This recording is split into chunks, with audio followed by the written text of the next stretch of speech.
Hello guys, ಇವತ್ತು ನಾನು dry butter chicken ಹೇಗೆ ಮಾಡೋದಂತ ತೋರಿಸ್ತಾ ಇದ್ದೀನಿ. ಇಲ್ಲಿ ನಾನು 1.5 kg ಆಗುವಷ್ಟು ಚಿಕನ್ನ ಸ್ಕಿನ್ ಔಟ್ ತಗೊಂಡಿದ್ದೀನಿ. ಇದಕ್ಕೆ ಫಸ್ಟ್ ನಾವು ಮ್ಯಾರಿನೇಟ್ ಮಾಡೋಕ್ಕಿರುತ್ತೆ. ಮ್ಯಾರಿನೇಟಿಗೆ ಏನಂದರೆ ಜಾಸ್ತಿ ಹೊತ್ತು ಬೇಡ, ಮ್ಯಾರಿನೇಟ್ ಒಂದು 15 ಮಿನಿಟ್ಸ್ ಸಾಕು. ಮೊದಲಿಗೆ ಇದಕ್ಕೆ ರುಚಿಗೆ ತಕ್ಕಷ್ಟು ಉಪ್ಪು ಹಾಕಿದ್ದೀನಿ, 1 ಚಮಚ ಅರಶಿನ ಪೌಡರು, 2 ಚಮಚ ಖಾರದ ಪೌಡರು ಅಂದರೆ ಮೆಣಸಿನ ಪೌಡರು ಮತ್ತು 1 ಚಮಚ ಗರಂ ಮಸಾಲೆ. ಇಷ್ಟು ಹಾಕಿ ಮಿಕ್ಸ್ ಮಾಡ್ಕೊಳ್ಳಿ.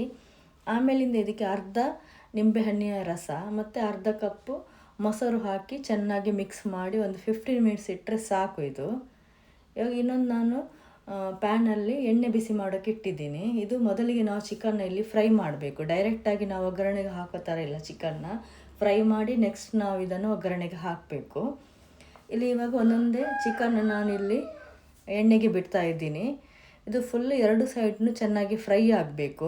ಅಂದರೆ ನಾವು ಕಬಾಬೆಲ್ಲ ಯಾವ ಥರ ಫ್ರೈ ಮಾಡ್ತೀವಿ ನೋಡಿ, ಅದೇ ಥರ ಡೀಪ್ ಫ್ರೈ ಮಾಡಬೇಕಾಗುತ್ತೆ. ಇವಾಗ ನೋಡಿ ಇಲ್ಲಿ ಚಿಕನ್ ಫ್ರೈ ಆಗ್ತಾ ಇದೆ.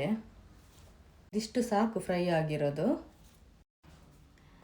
ಇವಾಗ ಇದನ್ನು ನಾನು ಒಂದು ಬಟ್ಟಲಿಗೆ ಹಾಕ್ಕೊಂಡಿದ್ದೀನಿ.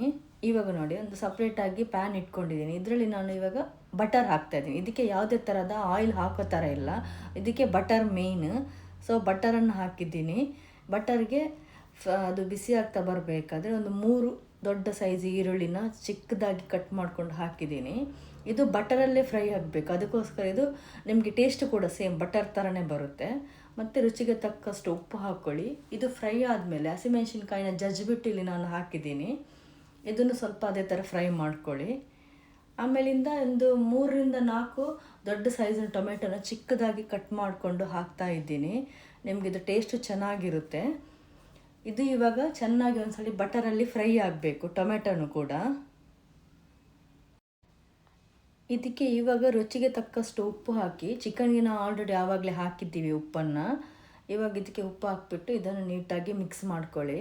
ಮತ್ತು ಇವಾಗ ಇದಕ್ಕೆ ಸ್ವಲ್ಪ ಒಂದು 2 ಚಮಚ ಆಗುವಷ್ಟು ಮೆಣಸಿನ ಪೌಡರು ಮತ್ತು ಸ್ವಲ್ಪ 1 ಚಮಚ ಆಗುವಷ್ಟು ಗರಂ ಮಸಾಲೆ ಇದು ಹಾಕಿ, ಇದು ಯಾವುದಕ್ಕಂದರೆ ಈ ಮಸಾಲೆಗೋಸ್ಕರ ಅಷ್ಟೇ. ಮತ್ತು ಒಂದು 2 ಚಮಚದಷ್ಟು ಪೆಪ್ಪರ್ ಪೌಡರ್, ಇಷ್ಟನ್ನು ಹಾಕಿ ಚೆನ್ನಾಗಿ ಮಿಕ್ಸ್ ಮಾಡಿ. ಇದು ಮಸಾಲೆ ಎಲ್ಲ ಚೆನ್ನಾಗಿ ಬೇಯಬೇಕು ಒಂದ್ಸರಿ ಇದರಲ್ಲಿ, ಅಂದರೆ ಬಟರಲ್ಲೇ. ಇವಾಗ ಇದಕ್ಕೆ ಒಂದು 2 ಚಮಚ ಆಗುವಷ್ಟು ಸೋಯಾ ಸಾಸ್ ಹಾಕ್ತಾ ಇದ್ದೀನಿ ಮತ್ತು 1 ಚಮಚ ಆಗುವಷ್ಟು ರೆಡ್ ಚಿಲ್ಲಿ ಸಾಸ್ನ ಹಾಕ್ತಾ ಇದ್ದೀನಿ. ಇದೆರಡೇ ಸಾಕು ಇಷ್ಟು. ಇದಿಷ್ಟು ಹಾಕಿದ ಮೇಲೆ ಇದನ್ನು ಒಂದ್ಸರಿ ಚೆನ್ನಾಗಿ ಮಿಕ್ಸ್ ಮಾಡ್ಕೊಳ್ಳಿ. ಚೆನ್ನಾಗಿ ಮಿಕ್ಸ್ ಆದಮೇಲೆ ಸ್ವಲ್ಪ ಕುದಿ ಬರಲಿ. ಕುದಿ ಬಂದಾದಮೇಲೆ ನಾವು ಅಂದರೆ ಫ್ರೈ ಮಾಡಿ ಇಟ್ಕೊಂಡಿರೋ ಚಿಕನ್ನ ಇದಕ್ಕೆ ಹಾಕಿಬಿಟ್ಟು ಚೆನ್ನಾಗಿ ಮಿಕ್ಸ್ ಮಾಡಿ. ಅಂದರೆ ಎಲ್ಲದಕ್ಕೂ ಹಿಡ್ಕೋಬೇಕು ಮಿಕ್ಸ್ ಮಾಡಬೇಕಾದ್ರೆ. ಇವಾಗ ಎಲ್ಲನೂ ಇಲ್ಲಿ ಮಿಕ್ಸ್ ಆಗಿದೆ. ಮಿಕ್ಸ್ ಆದಮೇಲೆ ಫೈನಲ್ ಇದಕ್ಕೆ ಕೊತ್ತಂಬರಿ ಸೊಪ್ಪನ್ನ ನಾನು ಮೇಲ್ಗಡೆ ಗಾರ್ನಿಷಿಗೆ ಹಾಕ್ತಾಯಿದ್ದೀನಿ. ಇದು ನಿಮಗೆ ಈ ಚಿಕನ್ ಅನ್ನದ ಜೊತೆ ತುಂಬ ಚೆನ್ನಾಗಿರುತ್ತೆ ತಿನ್ನೋಕ್ಕೆ, ಚಪಾತಿಗೂ ತಿನ್ಬೋದು. ನಮ್ಮದು ಇದು ರೆಡಿ ಟು ಸರ್ವ್.